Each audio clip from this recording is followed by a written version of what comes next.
오늘은요, 에스라, 느헤미야, 에스더에 관해서 말씀을 드리도록 하겠습니다. 부제는 죽고자 하면 산다. 죽고자 하면 산다. 이런 제목이 되겠습니다.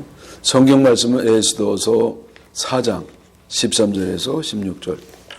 에스더 4장 13절에서 16절이요. 모르드게가 그를 시켜 에스더에게 회답하되 너는 왕궁에 있으니 모든 유대인 중에 홀로 목숨을 건지리라 생각하지 말라. 이때 내가 만일 잠잠하여 말이 없으면 유대인은 다른 데로 말미암아 노임과 구원을 얻으려니와 너와 내 아버지 집은 멸망하리라. 내가 왕후의 자리를 얻은 것이 이때를 위함이 아닌지 누가 알겠느냐 하니 에스더가 모르드게에게 회답하여 이르되 당신이 가서 수산에 있는 유대인들을 다 모으고 나를 위하여 금식하되 밤낮 3일을 먹지도 말고 마시지도 마소서. 나도 나의 시녀와 더불어 이렇게 금식한 후에 규례를 어기고 왕에게 나아가리니 죽으면 죽으리이다 하니라. 먼저 에스라에 대해서 말씀을 드리겠습니다. 에스라는 대제사장 가문 출신으로서 학자 겸 제사장이었습니다. 에스라는 기원전 504년에 바벨론에서 출생했다고 전해집니다. 모세의 율법에 능통했고요. 바벨론 왕 아닥사스다 왕 신임을 얻어가지고 제사장으로서 성경을 연구하고 율법을 백성들에게 가르치도록 했습니다. 왕의 서기관으로서도 일했다고 합니다. 그는 바벨론 포로 시기였던 기원전 586년에서 537년 동안 활동하다가 포로 시대가 끝나니까 이제는 8,000명의 이스라엘 백성들과 함께 예루살렘으로 왔습니다. 5,000명이라고 하는 설도 있어요. 예루살렘으로 온 후에는 유대교의 기초를 놓았고 또 민족을 영적으로 지도했습니다. 에스라는 율법의 아버지요, 또 유대교의 창시자로 알려질 정도로 이스라엘을 대표할 만한 영적 대부였습니다. 에스라는 느헤미야와 늘 이렇게 같이 이름이 나오고 같은 시대에 활약을 했는데 그 에스라보다도 느헤미야는 한 13년 정도 늦게 왔어요. 이스라엘로요. 그리고 함께 이제 이스라엘의 회복 운동을 전개해 나갔던 것이었죠. 느헤미야는 나라를 회복하는 운동을 했고 에스라는 신앙을 회복하는 주도를 했습니다. 우리가 아는 것처럼 이제 바벨론으로 잡혀갔던 이스라엘 백성들은요, 바사가 페르시아죠. 그 바벨론을 정복하면서 자연적으로 인계를 받습니다. 그래서 이제 바벨론 지배에서 바사의 지배로 됐죠. 근데 바사가 지배했을 때 그 바사 왕은요, 그들을 이게 데리고 지배하지 않냐고 돌려보냈어요. 그냥 고국으로 돌려보내서 해방하도록 했습니다. 그 왕이 누구냐? 고레스 왕이에요. 그래서 이 고레스, 그 이름도 좋잖아요. 고래들 많은 거, 고레스 왕은 아주 참 하나님을 잘 섬기는 왕이었습니다. 하나님을 섬겼는지 안 섬겼는지 모르겠어요. 그러나 굉장히 존경하고 협력하고 그렇게 해왔습니다. 포로기환은 3차례에 걸쳐서 진행이 됐는데, 첫째는 기원전 537년, 둘째는 458년, 셋째는 445년, 444년이라는 설도 있어요. 저는 그래서 쉬운 걸로 444로 이렇게 기억을 합니다. 1차 기환 때 지도자는 누구냐면은 수르바벨이에요. 수르바벨. 이 수르바벨 성전이라고 하잖아요. 수르바벨이 주도해서 성전을 섰으니까요. 그다음에 2차의 그 귀환의 지도자는 누구냐면은 에스라입니다. 그래서 이 에스라, 우리가 지금 알아보고 있는 에스라. 3차는 이제 또 느헤미야예요. 그래서 이들의 공로가 큽니다. 에스라는 바사왕 아닥사스다 7년 되는 해에 포로들과 함께 예루살렘으로 왔습니다. 돌아와 보니까 이 에스라는 대단히 실망을 했습니다. 남아있던 백성들이요, 엉망이었어요. 특별히 영적으로, 도덕적으로 엉망이었죠. 이방인들과 혼인하는 건 뭐 다반사였고요. 또 그 결혼했던, 예를 들어서 그 여자라고 결혼하면 그 여자가 섬기던 그 우상을 섬기고 그래서 우상 숭배가 아주 뭐 너무 성행하고 그랬던 것입니다. 이스라엘 백성들이 전혀 믿음이 없었던 건 아닙니다. 믿음이 좋을 때도 있었어요. 근데 언제 좋으냐? 어려울 때. 자기네들이 힘들어가지고 죽게 생겼을 때 그때는 믿음이 좋습니다. 하나님께 기도하고. 근데 사실은 믿음이 좋은 게 아니라 열심히 이제 기도하니까 믿음 좋아 보이는 거지. 사실은 자기가 살려고 하나님을 찾은 건데 걔도 그걸 믿음 좋다고 이렇게 점수를 이제 매겨보자고요. 그래서 그때는 그래도 뭐 좀 반짝 하나님 뜻대로 살고 율법도 지키고 그랬는데 세월이 지나서 좀 살만하면은요 또 옛날로 돌아가는 겁니다. 이때는 벌써 성전을 재건한 지 57년이 지났기 때문에 좀 세월이 꽤 지났잖아요. 그래서 이제는 하나님을 잊어버리고 은혜를 잃어버리고 믿음이 식어지고 다시금 세상 방식으로 돌아갔습니다. 그래서 에스라는요 참 성전 앞에서 엎드려서 하나님 앞에 대성통곡하고 울면서 회개의 기도를 했습니다. 근데 머리털을 다 뜯고요 수염도 막 잡아 뜯었어요. 아유 참 그렇게 하나님 앞에 자기의 아픈 마음을 표현하면서 통곡을 하고 또 회개를 했습니다. 대개 회개는 누가 하냐면은 회개할 게 별로 없는 사람들이 열심히 회개해요. 회개할 사람은 뭐 죽어도 안 합니다. 교만해서 뭐 자기 죄도 모르니까 알아도 뭐 하나요? 안 하죠. 근데 에스라가 뭐 그렇게 죄가 있겠어요. 근데 그렇게 회개를 했습니다. 물론 이제 이게 중보 기도성 회개로 볼 수 있죠. 백성들을 위해서도 이렇게 대신 회개를 했습니다. 그 백성의 죄를 지적하고 미워하고 막 공격하고 뭐 그러지 아니하고 그냥 그들의 죄를 뒤집어 쓰고 그렇게 눈물로 회개를 한 겁니다. 참 진정한 그 선지자의 모습이었죠. 때마침 큰 비가 이제 내렸는데 백성들도요 이때 이제 다 모였어요.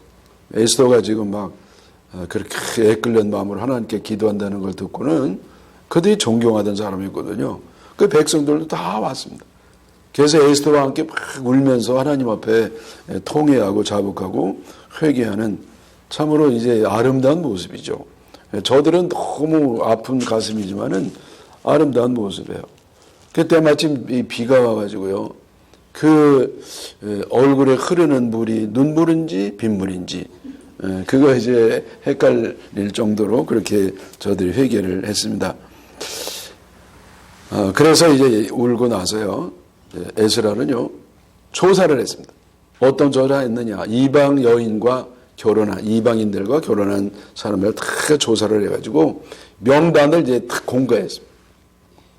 명단을 공개하고 자 여기 있는 명단에서 이 사람들은 지금 이 이방인 사람들을 내쫓으라.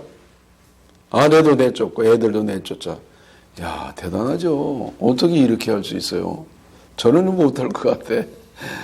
근데 뭐 에스라는 막 하는 겁니다. 그랬더니 백성들도요 막 울면서 그렇게 이제 내쫓던 그런 일을 하는데 성경에는 내쫓은 것을 약속한 얘기까지 나옵니다. 그래서 과연 백성들이 그 약속을 지켰느냐 안 지켰느냐 여러분 어떻게 했어요? 지켰겠어요? 안 지켰겠어요? 자, 둘 중에 하나입니다. 뭐냐면은 이들이 흘린 눈물이 빗물이 아니라 눈물이라고 하면 그 정말 진정으로 하나님 앞에 울었다고 하면 지킵니다. 근데 그것이 이제 진짜로 운 것이 아니라 그냥 잠시 감정에 의해서 울었다든지 뭐 이러면 지키지 못하죠. 여러분 우리가 진정으로 회개했으면 삶의 열매, 변화가 일어납니다. 우리가 진정으로 예배를 드렸으면 삶의 변화가 일어나지 않습니까? 마찬가지 원리입니다. 왜 생활이 이렇게 엉터리냐? 예배가 엉터리여서요. 그냥 뭐 앉아 있었죠. 예배 드리지 아니하고.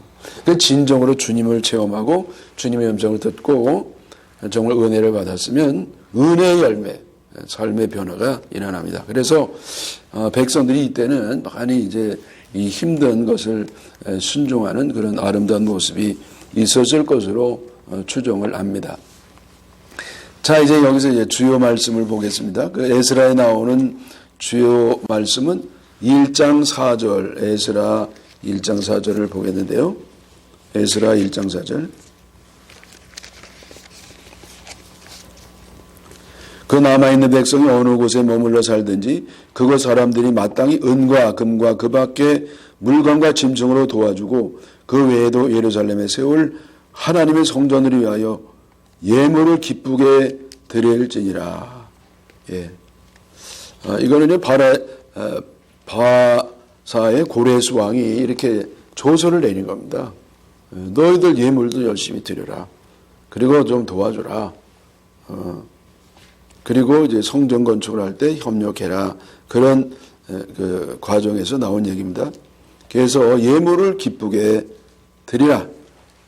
뭐를 위해서? 성전을 위해서. 성전 짓는 것은요, 평소에 뭐 헌금하는 정도로 안 되잖아요. 그냥 자기의 재산을 떼어드려야 돼요. 그러니까 이게 사실은 선행에는요, 불쾌감이 따라요. 왜냐하면 인간은 본성이 이기적이기 때문에 자기께 마이너스가 되는데 좋아할 사람이 어디 있어요. 근데 이걸 기쁘게 드리라는 겁니다. 왜? 하나님의 일을 하니까. 우리가 이제 부족한 사람들이 하나님의 일을 하니까 기쁘게 드리라, 그런 얘기고요. 또 1장 6절에도 마찬가지죠. 1장 6절. 1장 6절에 보면 그 사는 사람들이 은그릇과 금과 물품들과 짐승과 보물로 돕고 그 외에도 예물을 기쁘게 드렸더라. 그래서 이스라엘 백성들이요, 또 주변의 사람들이 이 고레스 왕의 명령과 조서를 듣고는요, 기쁘게 드렸다는 겁니다. 참 믿음 좋았죠. 막 들여놓고 시험 드는 사람도 있어요. 들여놓고 자기가 괜히 그때 휩쓸려가지고 즉흥적으로 너무 많이 했다 이거죠. 네. 그래서 이 기쁨으로 드리는 이거 중요합니다. 네. 자, 제가 한번 여쭤보겠습니다. 억지로 드리면 주님이 받으실까요? 내가 억지로 눈치 보고 별로 드릴 마음은 없어요. 근데 뭐 어떻게 분위기상 뭐 안 드리면 뭐 좀 망신당하니까 체면상 드리기도 합니다. 그럼 주님이 이걸 받으시냐 말이에요.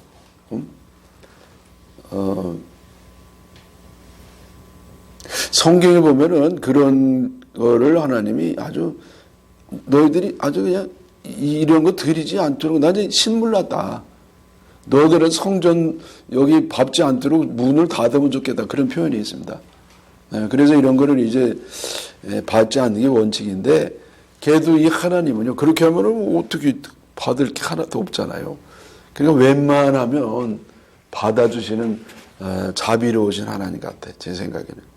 그게 웬만하면 흠집이 있어도 하나님은요, 웬만하면 이제 받아주십니다. 근데 우리가 어거지로 했을 때에, 형식대로 했을 때 주님께 못 해드리는 게 있습니다. 그거는 뭐냐면은 기쁘게는 못 해드려요. 자, 우리가 기쁨으로 자원해서 정말 기쁜 마음으로 주님을 사랑하는 마음으로 감사하는 마음으로 드릴 때 주님이 기뻐하시죠. 그렇잖아요. 누가 우리에게 선물을 줬는데요, 그냥 뭐 자기 직분 생각해가지고 그냥 자기만 빠지면 안 되니까 어거지로 이렇게 선물했어요. 어거지로. 다 알죠. 모를 것 같아도. 근데 그거 안 기쁘잖아요. 고맙긴 해도. 그래, 기쁜 건 뭐냐? 정말 사랑해서 기쁨으로 하는 것을 기뻐하는 겁니다. 그래서 우리가 주님께 드릴 때에 주님을 기쁘게 하는 것, 그게 바로 영광 돌리는 겁니다. 그 영광 돌린다는 거는 주님을 기쁘게 드린다는 거거든요. 근데 기쁘게 드리는 건 뭐냐면은 내가 기쁘게 드릴 때 주님이 기뻐하신다는 말이에요. 그래서 우리는 뭐 헌신을 하든 뭐를 하든지 자꾸 기쁘게 해야 돼요. 그래야 하나님이 기뻐하시고 영광 받으시고 하늘의 문을 여셔서 하늘에 쌓을 곳이 없도록 복을 부어 주시는 줄 믿습니다. 자, 그 다음에 6장 14절을 보면요. 6장 14절. 에스라 6장 14절.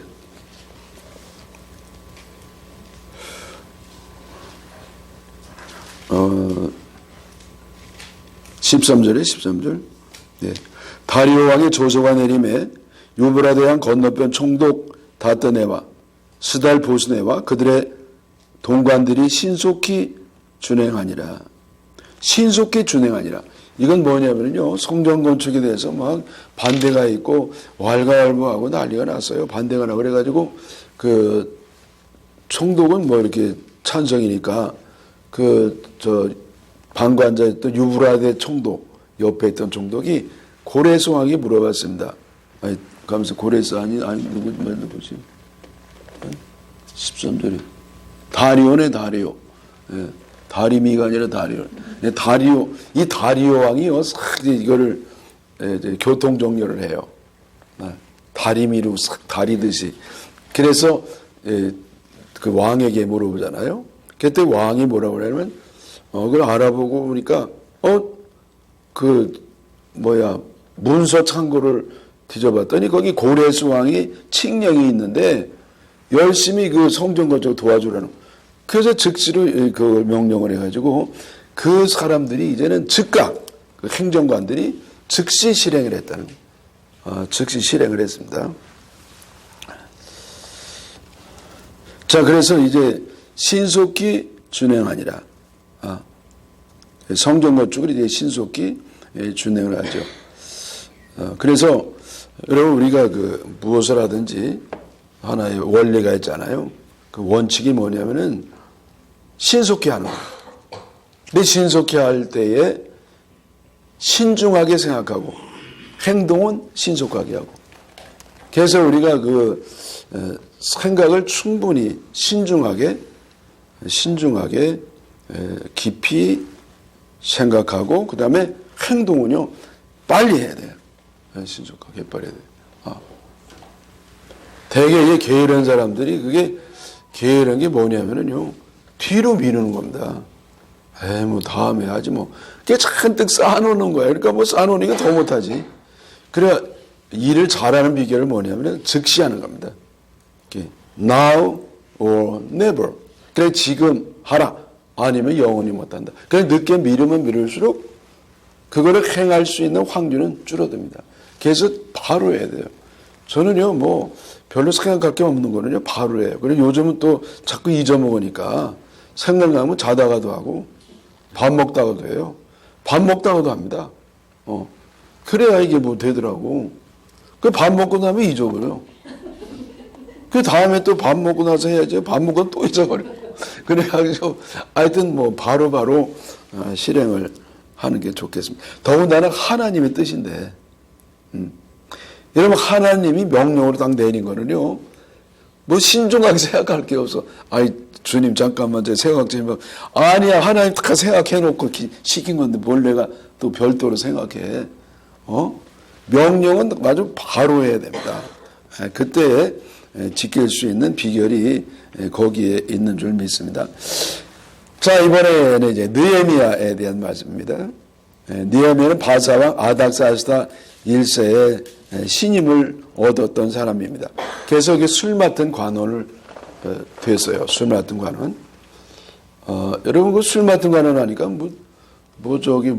바텐더 술집의 바텐더 간에 그런 게 아니고 술 받는 관은 뭐냐면은 왕의 생명을 이게 주장하는 겁니다.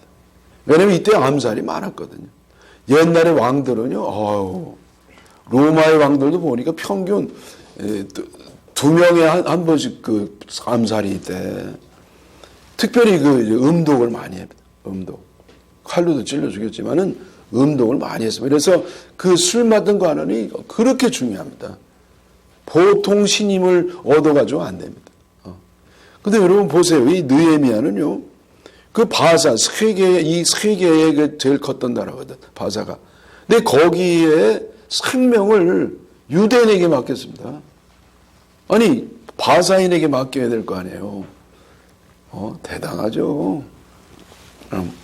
그래가지고 이제 그렇게 신임을 얻었고, 그 다음에 느헤미야가 아닥사스다 지세 20년, 그러니까 기원전 445년, 444년에 바벨론 포로들을 인솔하고 예루살렘으로 왔습니다. 그 3차 인도자가 느헤미야라고 제가 말씀드렸잖아요. 그리고 예루살렘 총독으로 재임하면서 성벽을 재건을 했습니다. 사마리아 사람들이 얼마나 집요하게 반대했는지 몰라요. 하여튼 여러분, 하나님이 역사하면은요, 마귀도 꼭 같이 역사해요. 빛이 비치면 그림자가 생기는 것처럼 성령이 역사하면은요, 악령도 역사합니다. 성령의 역사가 이렇게 희미하면 악령 역사도 희미해요. 아무 일도 없으면 마귀도 가만히 있어요. 그러니까 이 좋은 일에 마귀가 가만히 있을 리가 없죠. 근데 그럼에도 불구하고 이 느헤미야는요, 이 성전 건축을 아주 신속하게. 하여튼 느헤미야에게 배울 건 뭐냐면은, 그 중에 하나가 뭐냐면은 굉장히 빨라요. 여러분 요즘 정부에서 하는 일 보면은요, 아이고 답답해 죽겠어요. 그렇게 늦게 하면은요, 나중에 뭐 해주고도 너무 늦게 해줘. 그 뭐 해주고도 욕 먹어요. 뭐 그렇게 답답해라. 아니 그래가지고 여기 얼마 동안에 이 성벽을 재건해. 성벽 재건이 딴 게 아니에요. 이게 성 재건입니다. 이 성을 재건하는데 주로 몇 년 걸리잖아요. 몇십 년 52일 만에 끝내서 성벽을. 여러분 이 성벽이 52일 만에 쌓아요. 세상에. 아마도 이게 세계 신기록일 겁니다. 기네스북에 아마 써 있을 거요. 엄청 빨리 이렇게 했습니다. 느헤미야는 누구보다도 탁월하고 위대한 존경받는 지도자였습니다. 자, 그래서 이 바사왕 아닥사스다 왕 12년째 느헤미야가요, 고국의 소식을 들었어요. 하나니라는 사람에게. 그래 하나니에게 들었는데 이 동족들이 너무 힘들다는 거예요. 고초를 겪고 있다. 그리고 예루살렘 성이 완전히 무너져가지고 방치되어 있다는 거예요. 그래서 이 느헤미야도요, 하나님 앞에 기도합니다. 금식하면서 하나님 앞에 간절히 하나님이 도와달라고 기도를 했습니다. 그러니까 여러분 여기 에스라나 느헤미야나 에스더나의 공통점이 뭐냐면 기도입니다. 기도의 사람이에요. 이게 하나님은 기도의 사람을 쓰시는 겁니다. 왜? 기도는 하나님으로 하여금 해달라는 부탁이거든요. 그러니까 기도의 사람을 쓰시는 거죠. 기도 안 하는 사람은 자기가 역사해요. 근데 기도하는 사람은 하나님이 역사하셔요. 누가 더 잘 되겠어요? 그러니까 이제 기도의 사람을 사용하십니다. 그래서 이 느헤미야는요, 자기가 그냥 거기 있으면 얼마나 좋아요. 왕이 먹는 좋은 음식은 뭐 자기가 제일 먼저 먹어봐요. 독탄나 중나. 중나 먹는 게 이게 바로 느헤미야가 했던 일이에요. 그러니까 왕이 먹는 음식을 왕보다 먼저 먹는 게 느헤미야였어요. 그럼 거기 편안하게 얼마나 좋아요. 근데 자기 고국 가게 해달라. 왕에게. 나 고국 가가지고 내 이제 동포들을 위해서 성벽을 좀 쌓아야 되겠다. 그래서 이 왕이 참 맨 처음에 말렸겠죠. 너무 사랑하고 곁에 두고 싶은 사람인데. 근데 뭐 어떻게 하도 간절히 얘기하니까 그래 가라. 그러고서 이제 총독으로 임명을 했습니다. 성벽 공사가 진행되니까 말씀드린 것처럼 산발랏 일행들의 방해 공작이 아주 집요하게 시작이 됐습니다. 그러자 느헤미야는요, 하나님께 기도하면서가 중요해요. 파수꾼을 두었습니다. 주야로 방비를 했습니다. 근데 밤에는요, 아주 철저히 방비를 했습니다. 그래서 절반은 일하고 절반은 무장하고 일하는 사람들을 이제 지키게 했어요. 또 일할 때는 왼손으로 일하고, 한 손으로 일하고, 한 손은 무기를 잡고. 그러니까, 거기에 이제 그걸 호위하는 사람들이 있죠. 근데 일할 때는요, 자기가 또 무기를 들고 일하는 거예요. 그러니까 이 느헤미야는 참 더블 체킹하는 사람, 아주 참 일 잘하죠. 이렇게 해야 되는데, 그리고 일할 때는 그리고 밤에는 파수하고 낮에는 일하도록 했습니다. 이거 좀 지나친 것 같은데. 그러니까 24시간 밤에는 파수하죠, 낮에는 일하죠. 근데 밤에 그러니까 계속 파수는 아니고 교대로 했겠죠. 1시간씩. 군에 가니까 그러더라고요. 밤에 이렇게 1시간씩 깨워. 그게 제일 힘든 게 뭐냐면은 2시에 깨우는 거야. 그때 교대하면은요, 얼마나 힘들지 몰라. 그러니까 이렇게 하면서 일을 했습니다. 네, 여러분, 이런 와중에 백성들의 불평이 생겼습니다. 그건 뭐냐면은요, 서민들에게서 나왔어요. 지금 포로에서 돌아왔어요. 근데 이들에게 보물을 주어가지고 성전을 재건하라고 했잖아요. 여러분, 성전 재건하는 게 이거 다 바쳐도 모자라지 않습니까? 그 서민들은요, 그거 있지도 않아요. 근데 세금을 내야 됩니다. 그 세금을 내가지고 못 내면은요, 자기 자식을 저당 잡혀요. 그래서 세금을 냅니다. 근데 이걸 못 갚는 거야, 돈이 없어서. 그러면 그 저당 잡힌 그 사람들이, 부자들이 애들을 이제 자기 노예로 삼는 겁니다. 그게 기가 막히죠. 그래서 백성들이 막 원망하고 막 울부짖고 그렇게 합니다. 느헤미야가 이 소식을 들었어요. 그랬더니 특단 조치를 합니다. 그리고 귀족들하고 그리고 지도자들 또 부유층들을 모으라 그랬어요. 그랬더니 이럴 수 있냐? 너희들 동족에게 이자 받느냐? 다 돌려주라. 폭리로 이자 받는 사람들은 돈을 다 돌려주라. 담보물 다 돌려주라. 시원하게 했습니다. 여러분, 뭐든지 이게 뭔가 도와주려면요, 이렇게 시원하게 삼박하게 해야 돼요.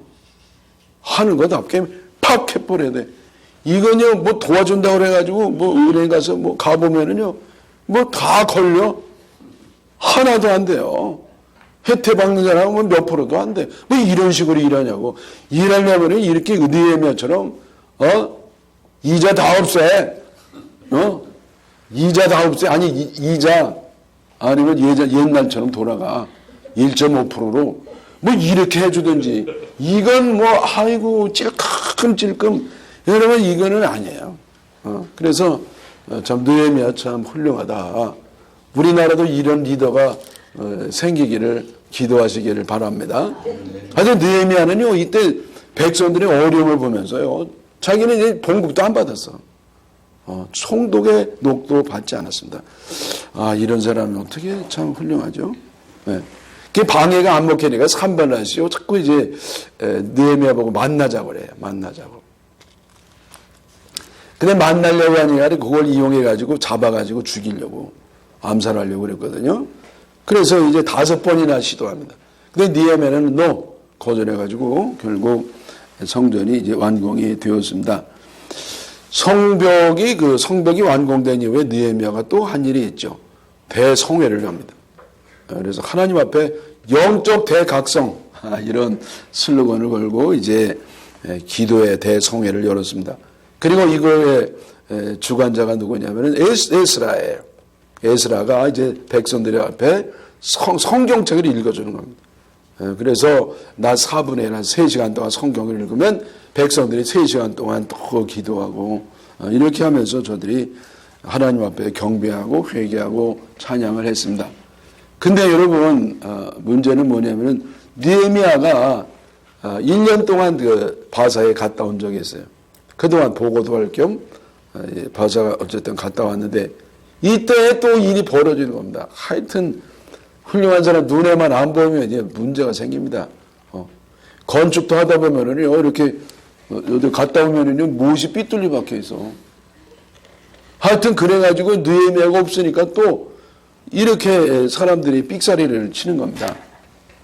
그 1년 사이에 백성들은 또 다시 죄를 사리사에게 눈먼 지도자들은 부패하고 타락했습니다.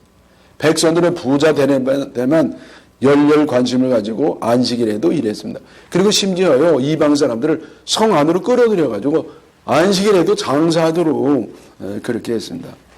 무엇보다도 이방인과 혼인이 성행했죠. 거기에 대제사장의 손자도 들어가는 거예요.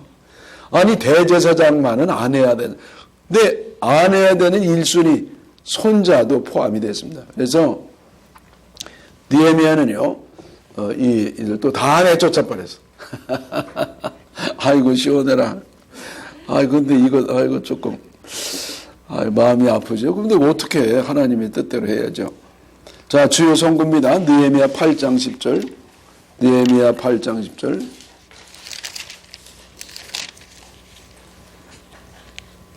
10절.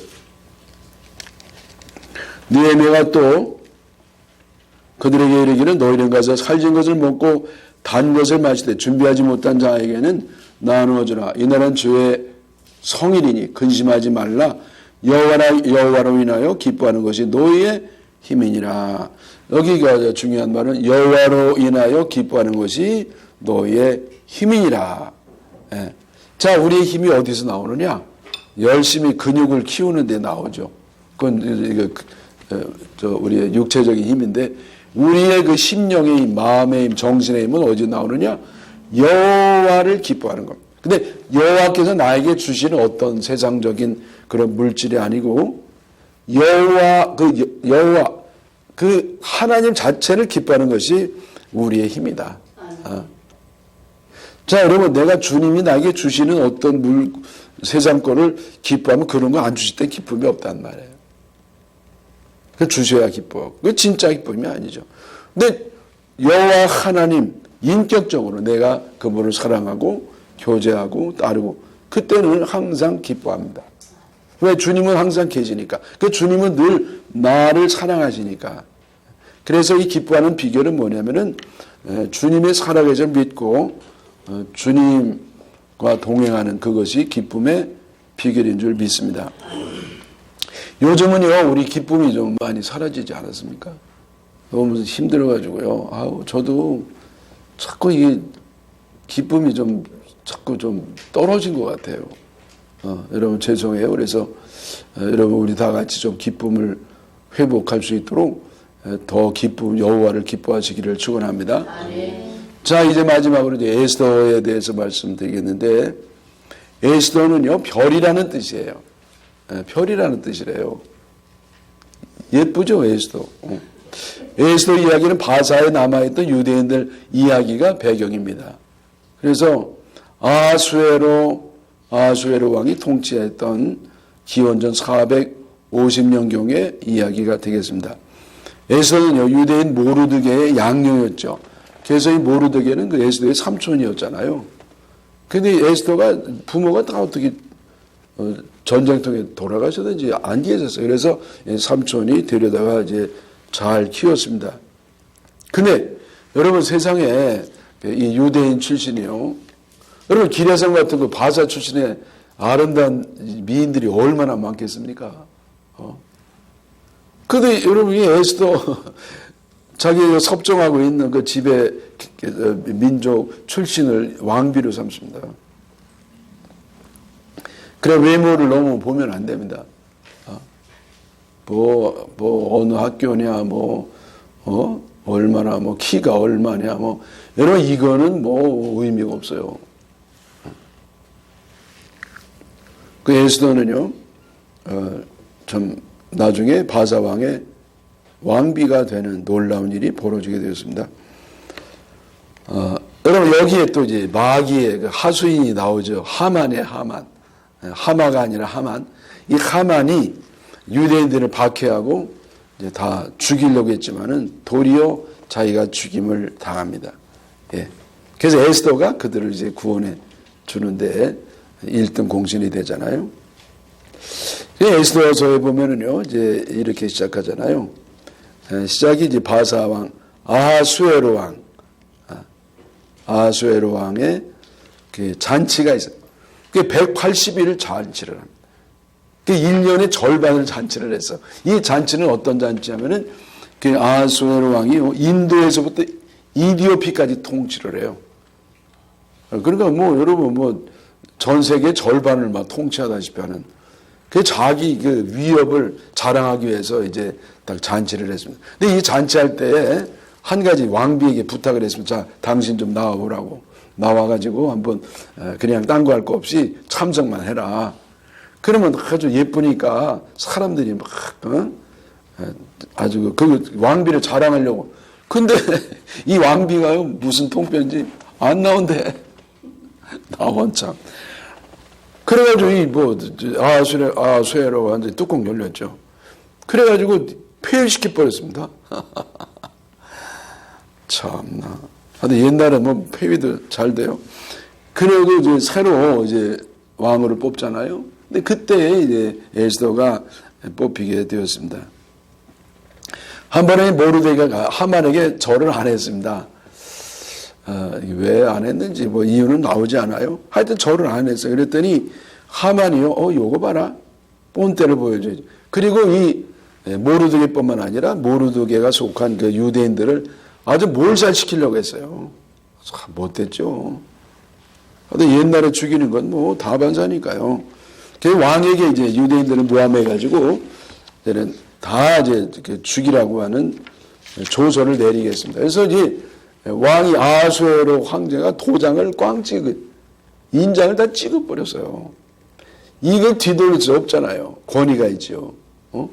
근데 이거 뒤돌려줍니다. 누가? 에스더가 이제 활약을 합니다. 그래가지고 이제 뭐 다 죽게 생겼습니다. 유대인들이. 그래가지고 모르드게뿐만 아니라 백성들이 하나님 앞에 제발 살려달라고 이제 금식하고 눈물로 기도합니다. 그리고 모르드게가 왕후된 에스더에게 부탁하지 않겠어요? 그래서 또 왕에게 얘기해가지고 우리 좀 제발 좀 살려주라고 해라. 그랬더니 에스더가 난색을 표하는 겁니다. 왜냐하면 이 왕에게 허락도 안 받고 왕에게 나갔다가 왕이 안 받아주면 즉결 사형이에요. 그럼 어떻게 나갈 수가 있어? 더군다나 요즘은 뜸해요. 왕이 이제는 에스더에 대해서 좀 식었는지 그래서 불안한 상태인데 지금 나가면 어떻게 되냐고. 아이고 좀 그렇다고 그랬더니 모르드게가 한 말이 그겁니다. 너 혼자 살 줄 알아? 아니야. 하나님은 누굴 통해서든지 우리 구원하실 거야. 그 당신 집은 망할 거야. 아이고 참 그런 말하는 것도. 아이고 망할 거야 그러면서 내가 왕후가 되는 것이 뭐 너 줘라고 된 줄 아냐. 하나님이 이때 하나님이 미리 이렇게 유대인들이 어려움을 당할 줄 알고 하나님이 너를 왕후 세워놓은 거야. 너 그걸 알아야 돼. 그러니까 가서 얘기해. 그랬더니 이제 에스더가 알았다고. 그러면서 삼촌네 부탁했어요. 우리 유대인들 다 좀 3일씩 다 금식해요. 저도 금식하겠습니다. 그리고 죽으면 내 죽으리라. 죽으면 죽죠 뭐. 그리고 죽을 각오를 하고 왕에게 갔습니다. 여러분 다 잘 아시죠? 그래서 그 다음에 왕이요 이제 대단히 환영합니다. 그래서 어이구 에스더가 웬일이냐고. 그러면서 무슨 일이서 왔냐고. 어떤 소원이 있더니 내가 나라 절반이라도 주겠다고. 어이구 참. 많이 들어보시죠 동화에. 나라 절반을 준대. 이거 저 같으면은요. 절반 얼른 주시옵소서. 그 나라 절반을 막 준다고 그랬거든. 그랬더니 이제 에스더가 얘기하잖아요. 물론 뭐 그 당시에 얘기하지 않고 이제 잔치를 베풀어가지고 하만 데려오라고. 이 하만 앞에서 딱 얘기하는 거예요. 우리 민족 저희가 몰살당하게 생겼습니다. 저 하만이 모함을 했습니다. 그랬더니 왕이 막 뚜껑이 열렸습니다. 그리고 하만을 저 죽이란 말이야. 거의 25m 되는 장대에 매달려 죽이라. 빼샥 이제 굶겨 죽여버리란 말이야. 그 장대가 누가 마련한 거 아시죠? 그거는 바로 하만이 모르드게를 죽이려고 특별히 제작한 겁니다. 근데 지가 거기에 달리는 거야. 그러니까 남을 죽이려고 했던 거기에 자기가 죽임을 당하는 이 아이러니한 하나님의 역사 우리가 이제 보고 있는 겁니다. 그래서 이스라엘 백성들이 구원을 받았고 이거를 기념하는 것이 바로 불임절 요즘도 지키고 있습니다. 그 유래가 되었습니다. 자, 주요한 성경 말씀 에스더 4장 14절. 내가 왕후가 된 것이 이때를 위함이 아니니 누가 알겠느냐. 자, 여러분 내가 뭔가 이제 어떤 직위에 올랐다면 내가 뭔가 갖고 있는 게 있다고 하면 하나님의 때에 하나님의 일을 위해서 주님이 그것을 주었을 가능성이 있습니다. 또 4장 16절에는요. 나도 시녀와 더불어 이제 왕에게 나가고 금식할 터이니 죽으면 죽으리이다. 죽으면 죽으리이다. 중요한 말이에요. 죽으면 죽으리이다. 그래서 제목이 있는 것처럼 죽을 각오를 하면 살고 다 하자. 나 혼자 살려고 그러면 다 죽어요. 이것이 놀라운 역설적인 진리인 줄 믿으시기를 바랍니다.